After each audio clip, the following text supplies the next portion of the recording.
excuse us for a second because when God get real good to us, we don't rush him on. We just stay right in the spirit.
Welcome back to another episode of the Young Black Suburban.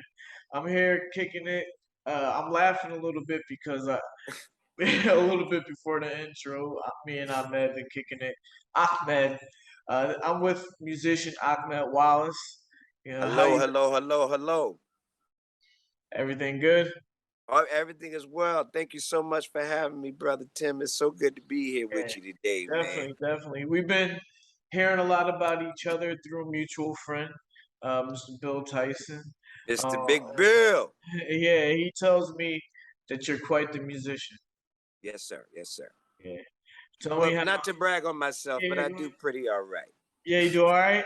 Yeah, I do pretty And all right. you're a New Jersey-based musician.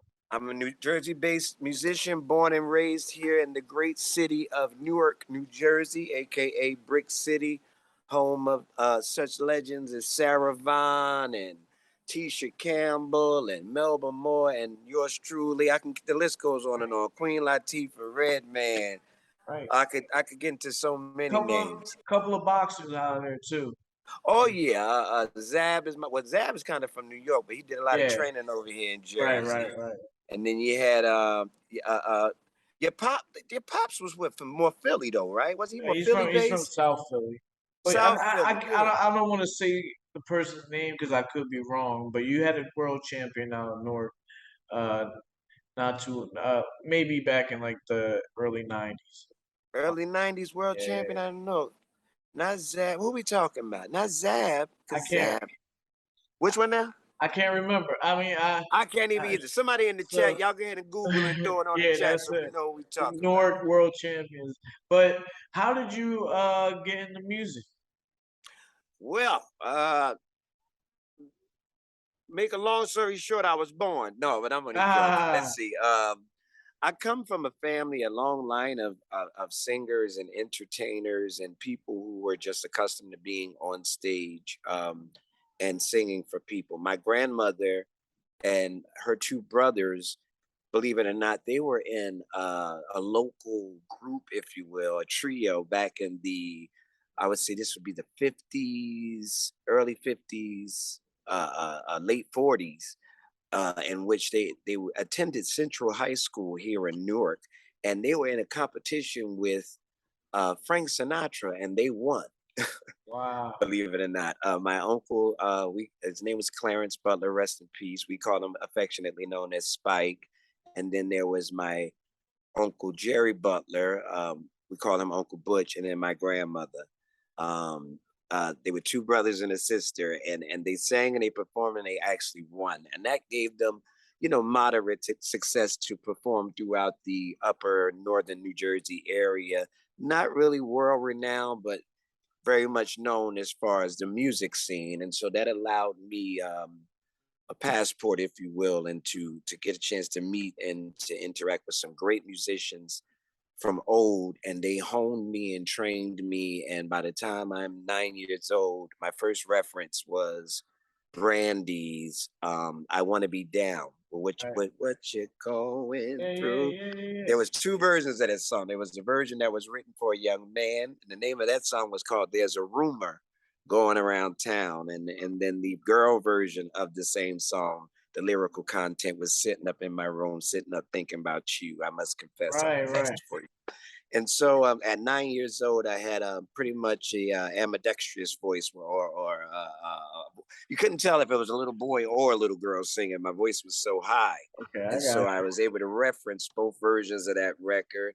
Brandy bought I Want to Be Down. That started me working with a guy by the name of Dan Pearson, who was responsible a lot for brokering that deal. He knew two gentlemen by the name of Beta and Kilo, who were out of a rap group called Original Criminal Mind. OCM was the name of the group, to make a long short. Met them at 13, lost contact. We reconnected at 16. They were working on the miseducation of Laura Hill, brought me on the project, and then I'm sure some more questions would allow us to get more into the biographical part of that. Yeah, definitely. But I want to take it back to the beginning when you first. Do you even remember? You know, Believe it or not, I can still smell that room when I first walked into it. I was so nervous. Right. I always knew that I wanted to sing. I did not know that I would ever have the opportunity to sing. Now, in my local elementary school, shout out to Miller Street School, class of 94.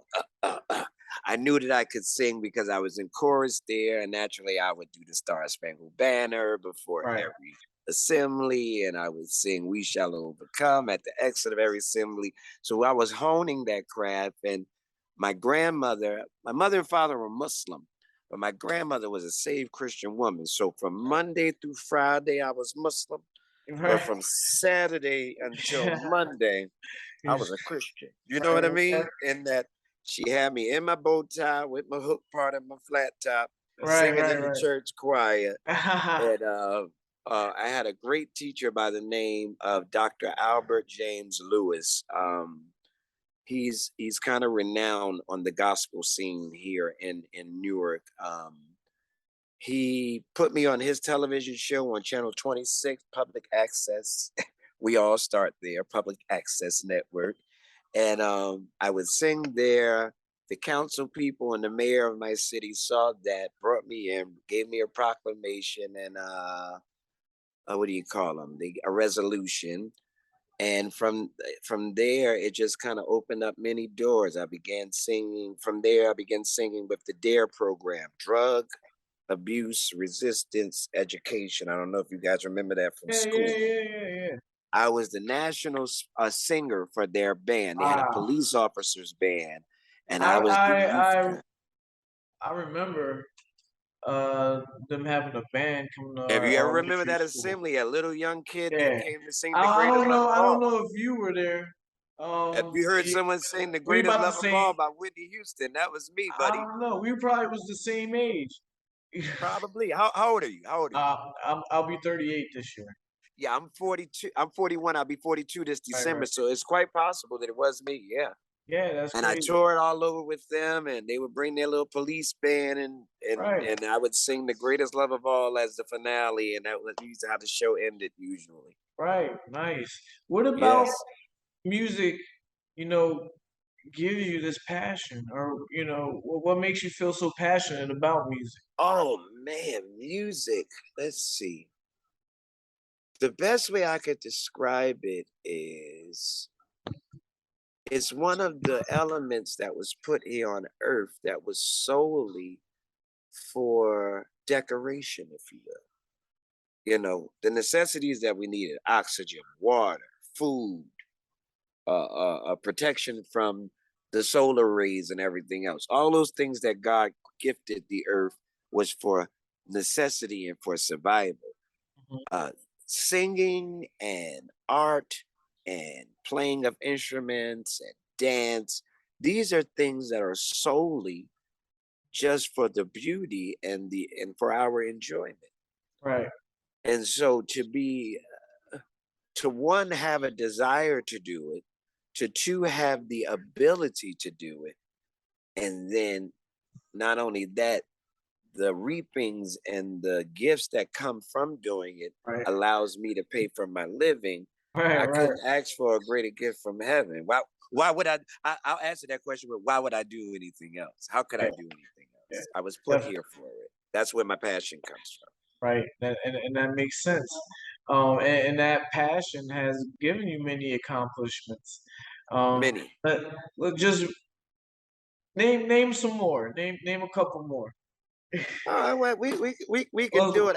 Again, I'll tell brag a you one little more bit. time. You spell Brag. my name Ahmed and or on Google you can spell it Akmed. Last name Wallace for your viewers and your listeners. Google it and you'll see a list of people come up, and on that list you will see Lauryn Hill. You'll see Justin Timberlake. You should see Julie Black and Nas. You should see. Uh, Stevie Wonder, Aretha Franklin, um, Hezekiah Walker, Donnie McClurkin, Byron Cage, Kim Burrell, Dave Hollister, Natalie Wilson, the SOP. Oh my God. Lance Williams and True Worship, Richard Smallwood, Donald Lawrence. I've worked with pretty much everybody, even when it comes down to your Destiny's Child. Years and years and years ago, I used to whisper sweet nothings with a girl by the name of Latavia from Destiny's Child. We Right. were working on the miseducation of Lauryn Hill while they were working on No, No, No, No, No. Right. It's a yeah, Right. yeah, yeah, yeah, yeah. And so that put us in the same circumference. And as a result of that, I became very close with them. I'm very close with Glenn Lewis and Marsha Ambrosia, Floetry. I'm the first person to ever play Kim Burrell for them. Wow. Oh God, I've done so much, man. Yeah. But you know, It and fades. when you doing so much, you still keep your head down on the grass level. You still in the church band Every playing Sunday. every Sunday. You Every still Sunday. playing you know, in the church. Man, now Every you could have been Sunday. somebody that was like, nah, I'm just gonna go to Hollywood or go to be in a record label, you know, up in New York or something. But you Mhm. still go back to your roots. Well, the I, reality of it is, man, I'm a firm believer that if you take care of God's house, He'll take care of your house. You know what I mean? yeah, I You understand. take care of God's people, He'll take care of your people. That's right. So no matter what the outside world has to offer me, I know that every single one of those relationships are transactional. The minute I'm incapable of doing the service that the outside world hires me to, then I'm no longer entitled to my money or entitled to the opportunity or the popularity or the attention that comes from it, the exposure. Right. In God's house, as I am is how he takes me. Right.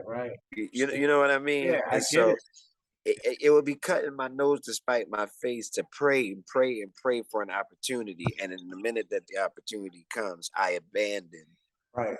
And with that, there has to be the other side of things too, where the music business was corrupt. Oh You my know, God. where you have people that and because I'm equating it to boxing. The music business Hmm. and the boxing business are very similar. Very Uh, similar. yeah, The where same.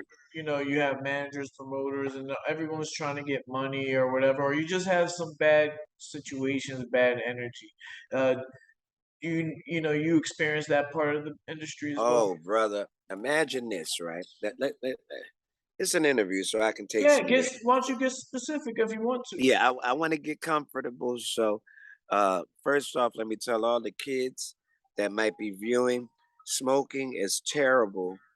If you can avoid it, by all means do. I am a cigarette smoker, so I'm gonna Okay, light a cigarette and talk about some all right, no traumatic stuff, problem. if you Yeah, don't yeah, yeah, mind, brother Witherspoon. yeah. Do what you gotta do. You know, everybody gotta do something when it comes to that stress relief. That especially when we're about to talk about the industry, and we was One of the talking about. vices I picked up was smoking. I'll tell you how it came about. Yeah, I'm in a room, I'm 15 years old, 15 and a half, maybe about to be 16. And I'm playing a record called 24/7. It was written by Rasheen Kilo Pugh and produced by Veda Nobles. These are two of the four producers that won the lawsuit against Lauryn Hill. And you might know Veda's name because he's the person who discovered Robin. Okay. We're in Andre Harrell's office, and this is at the Bad Boy in the Sony building at the time. I'll never forget it. You're shaking a little bit. You got. It's a traumatic. I know that, but we want our viewers to be able to focus on you and what you're saying. Right. Okay. So let me keep it still. I'm gonna try to sit. He says dramatic. Yeah. So I'm there, and I record this song, and I reference it. And it's for my album, and we're pitching it as a part of my demo because now I'm in negotiations with the label to be signed. Okay. While listening to the record, Andre Harrell, rest in peace, picks up the phone and calls somebody who he thinks would sound amazing on the song. Mind you, I'm the person who recorded it, and I'm in the room. Right. He picks up the phone and calls KC. Wow. KC and JoJo. Wow. KC's listening to the record over the phone. He's like, yo, that's incredible. Who's the guy singing it? He sounds so good. His voice is so fresh. And Andre goes, yeah, I hear all that, but this record, like this record, it's true. His voice is good, but I can hear it's not mature enough for the record. Like he needs a little bit more experience in his life to deliver this record. Yeah. And then after KC and him hang up the phone off of that, after he complimented, I took that compliment. I knew KC was talking about me. Imagine that, KC from Jodeci talking about little old me. After they adjourned the phone call, and it was revealed to Andre that the 15-year-old that's in the office is the young man who referenced the record. He said, young man, you sound amazing, but you need a little bit more cigarettes and alcohol in your voice. Oh, really? Legitimately what he said to me. Wow. I've been smoking since that time. Wow.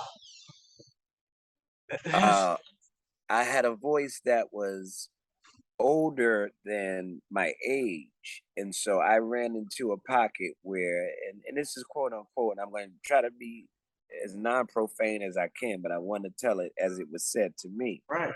And what was said to me was, he's too young for old women to want to screw him. Wow. And he sound too old for young women to want to screw him. Right. So I fell into a pocket of a place where I had a wonderful but useless voice to me at the age that I was in.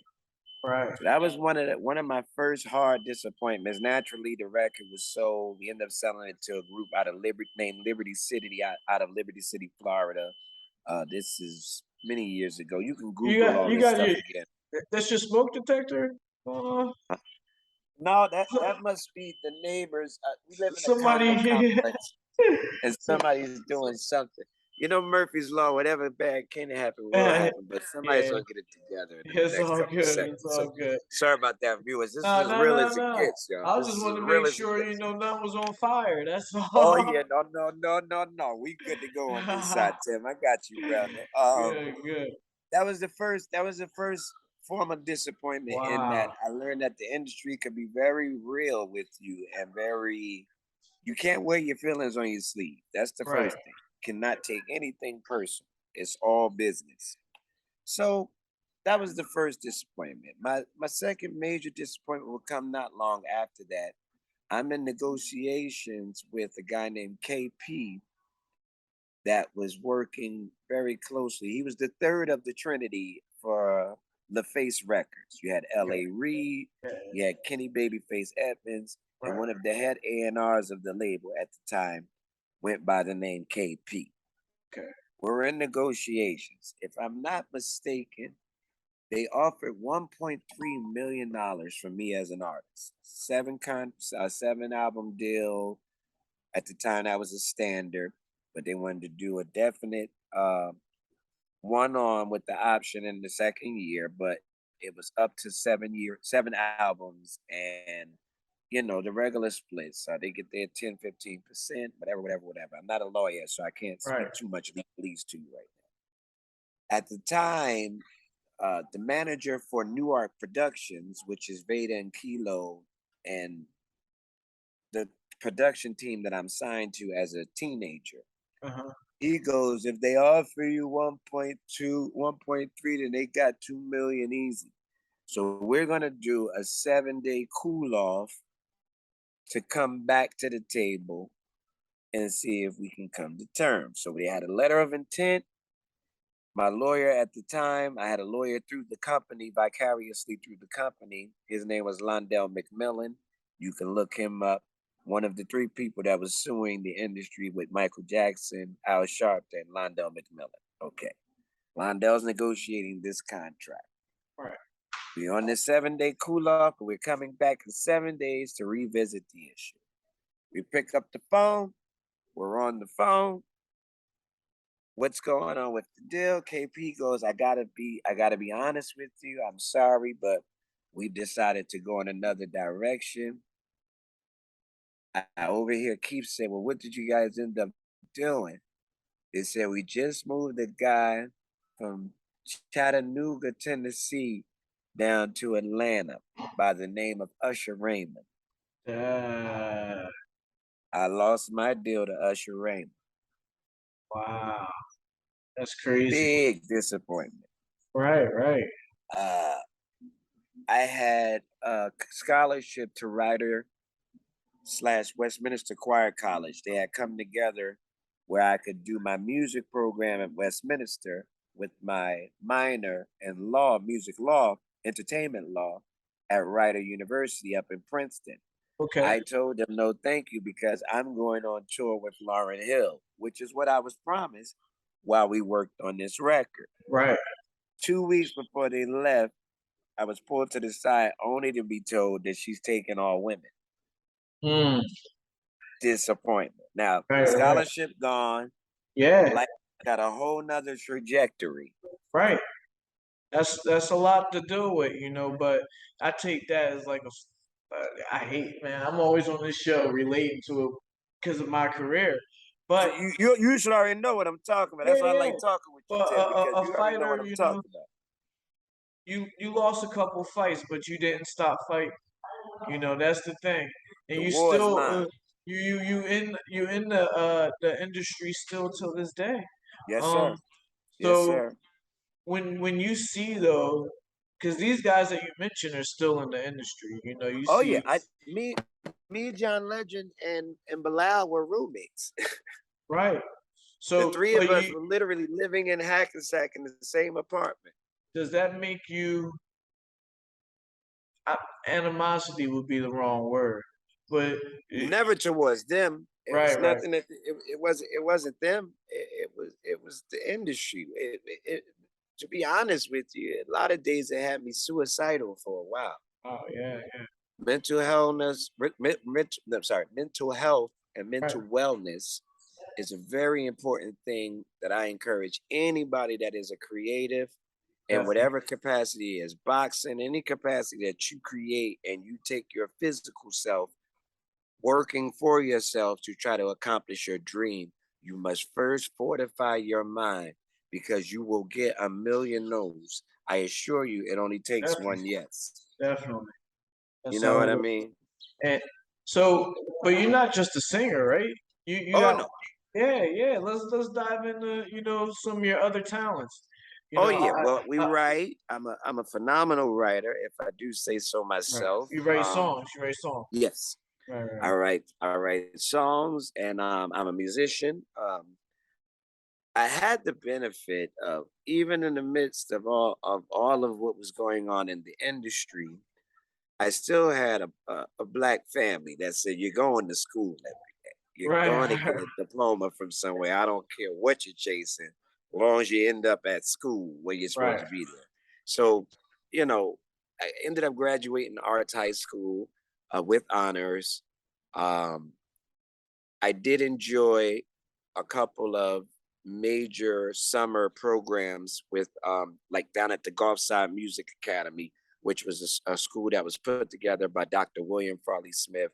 He was the house organist for the Metropolitan Opera House for 50 years. Every great Black excellent opera singer you ever heard of, from Jesse Norman to Leontine Price, he was the person that taught them.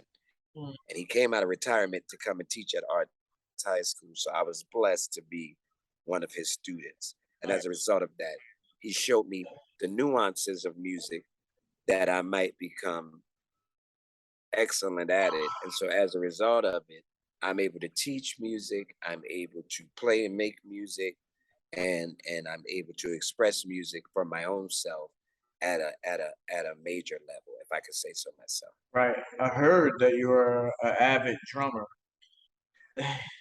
I can teach a Not drummer. not well that you can drum and sing at the same time. Stuff Yes, like sir. I always found that amazing how somebody could play the guitar and sing at the same time. But I was at a quinceañera. I know I'm not saying Ah, it. quinceañera. Yeah, and the kid was playing the accordion and singing at the same time. Oh yeah, Where you got accordion the is a key, wonderful instrument. you have the keys, you have the the compression part. I don't know what that is, and he's singing at the same time. How how do you find that coordination, that balance in your head to be able to do all that? I'll I'll I'll I'll I'll put it to you like a boxer. You're a boxer. I could put Yeah, it to you in that concept. Do you know how they always tell y'all, even when you're on the attack, certain ways you move to defend, or yeah, you attack in a way in which you leave your defense intact? It's a very similar thing. Even though we're concentrating to deliver the melody and the music in the back of our mind, it's kind of like a splitting of the mind. Part of you do what's second nature. You're doing exactly what you feel. There's a right, feeling that's happening in you. The right, other half of that is the technical application.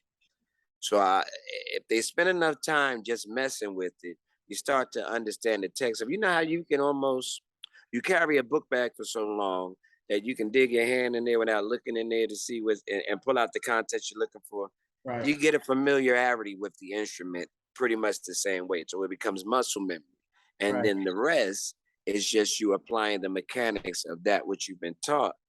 And it's the same way as boxing. That same feeling that you get boxing is the same thing that we get when we're doing all those things, because my leg is now talking to my hand, which is Yeah, talking to my foot, which is right, talking to my right, right, throat, which is talking to my heart, which is talking to the audience. And it's right, right. one big conversation that's happening at the same time. And I that's the got best way I can explain it, because other than that, it's like a second nature thing. I couldn't even right. begin to explain it. Because me on the outside, I like the way you just broke it down because I'm like, these are four separate things, but you Hmm. explained to them that they're all connected. You They're know, all interconnected. yeah, same They're way all as interconnected. defense, offense, footwork, all that. Yeah, I feel you. So, is You there get what any I'm part? saying? So it's very, it's nothing different. I Yeah, promise you that when I'm playing the bass, I'm especially the organ. The organ is the best instrument I can use to describe it, because there's so many different things happening at one time. The Hammond B3 organ, your foot now becomes a bass player. right. Your Okay. hand, your left hand becomes a whole complete orchestra, because you're holding the chords down with that hand. Sorry about that, I almost dropped the phone. You're good. And your right hand then becomes the soloist, or the leader of the front person, because it's pecking out a melody. So maybe the next time, if you bring me back, if this gets enough views and stuff, we can do it on location Yeah, that'd at be maybe great. the church or something, Yeah, so yeah, I yeah. can actually play and show you what we're talking about Right, and walk you through it, because it's a delicate dance between all of those elements. You know what I right. mean? My foot is percussive. It's thinking like a drummer, and it's holding down the low end. It's putting that foundation. Boo. Let's take that song. Boo boo doo boo boo doo doo doo. Boo doo boo boo doo. So now you bring the guitar in on that. That's Uh-oh. the orchestra. they're holding it down. See that ice cold, that shell fight for that white gold. This is one for them little girls, but your foot is still doing Yeah, you know what I mean? So each one yeah, is locked into its own pattern, and then it all comes together that makes the mosaic that is music. right. Hours of practice. Hours of Practice, practice. practice, practice, practice, Hours of practice. practice, No way around practice, that one. practice. No way Is around there it, brother. No way around it. any part of your as many accomplishments as you have already? Is there any part of your game that you feel like, man, I could do this better, or any part of your game that Oh, you're like yes. striving? But like talk to the people about that. A lot of people Yes. think that you musicians get on stage and you're just perfect. You know, We have no idea for the most part. The best ones of us. There are exceptions to the rule. There are some people who practice meticulously, and what they practice is exactly what it's going to be. And then there are those who just allow the moment to dictate what the conversation is going to be. So the best two examples I can use of that, and then I'll talk about me, where I right. fit. Um, Miles Davis was a person that despised rehearsal. Mm, If he come in and he catch you rehearsing, it's gonna be a problem. You know where he thought you should best rehearse? On stage, wow. right there in front of the people, because then it really dictates if what you're doing is good or not. That's Now, when you in there sparring. sparring with Yeah, somebody, that's you can sparring spar right all there. day with your spar partner, right? But Yeah, your spar partner ain't that other person that's gonna be on the other side of the ring the day of the fight. you're right. You get what I'm saying? You're So the right. idea of it is, if you practice too hard on your spar partner, you bring a spar technique when your opponent is coming a whole nother way. Now you're off your rhythm. So that was Miles's view. You Right. practice.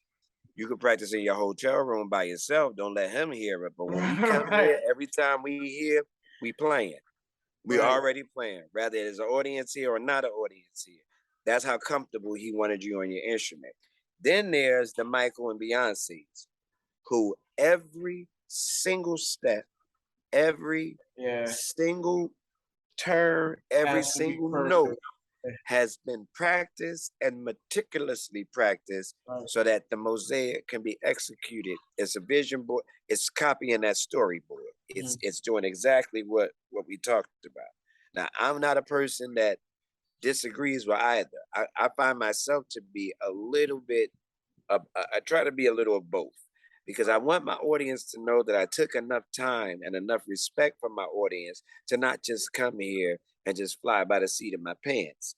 At the same token, all these things that you're seeing right now are subject to change according to what my soul tells me, according to what the temperature of this room is. There's right. one specific person in here that lost her husband and had already bought the tickets, and she's here right now, and he wants me to sing this to her. Right. Right. And in that moment is when you get into the magic. Because can you imagine a moment like that happen? I've done that in my show where Yeah. something Yeah. will hit me, and I'll do something like that. And now I got the whole house, because then I've snatched everybody's attention and pulled it to one spot. Right. And now we're not a bunch of different people in a different mindset. We're all rowing the same way. And so the ship is going Right. in the direction we want it to go. That's entertaining. This That's kind of how I talk. I hope you understand what I'm yeah, I get it, saying. man. Yeah, You know, yeah. yeah, yeah. Cause uh, you can't sell tickets if you don't get a knockout. You know, and and I pretty much get it. Um, Right.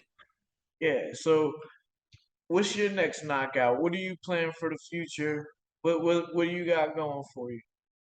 Right now, as the pandemic is becoming a part of our everyday routine, and we're able to now function, you know, with it being there. My new thing is, believe it or not, I want to restore music. Music has now become so cut, copy, paste that Well, you don't even need to play an instrument anymore, right? exactly is stifling all sorts of creativity. And so when stifle creativity, then you stifle innovation. And so we expect to expound and go further in any other area on the planet. This remodeling has to happen in the areas of creativity.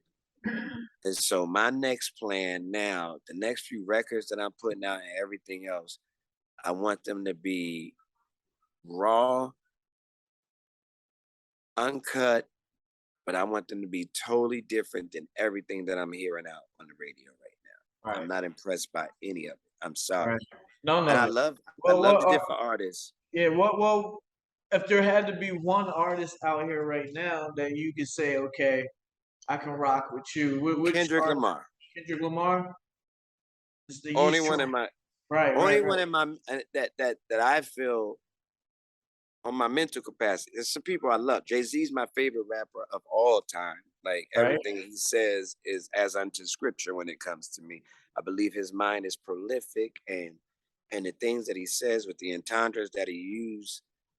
If you got the patience to peel that onion back, there's a lot of good information under there. You know what I mean? So Kendrick and Jay, they inspire vocally. Layla Hathaway, Kim Burrell. There's some people that's doing some stuff with their voices that haven't really been done before. T-Pain's Passion is back, so I'm going to be connecting with him soon. He's a good friend, and I want to connect with him soon too. And I just want to do a bunch of music that hasn't been heard in a while and won't be heard until somebody starts making. Okay, Anderson .Paak and Bruno Mars. Yeah. I love what they're doing. I love what they're doing. What they're doing is my vibe. That's where I'm at now. Real music. Yeah. Real music. Definitely. Real music. The drill stuff, I'm with the drill stuff. Yeah. Some people need to drill. I'm good on that. I want to start doing soon. Yeah, you mean to tell me you don't like NBA YoungBoy? Yeah, Little Baby. Not really. You know what it is? I gotta give him a chance. I don't even let it in my brain because they're killing each other too fast. Yeah, that's true. And so whatever's coming out of their soul is leading them to shoot at their neighbor. Right.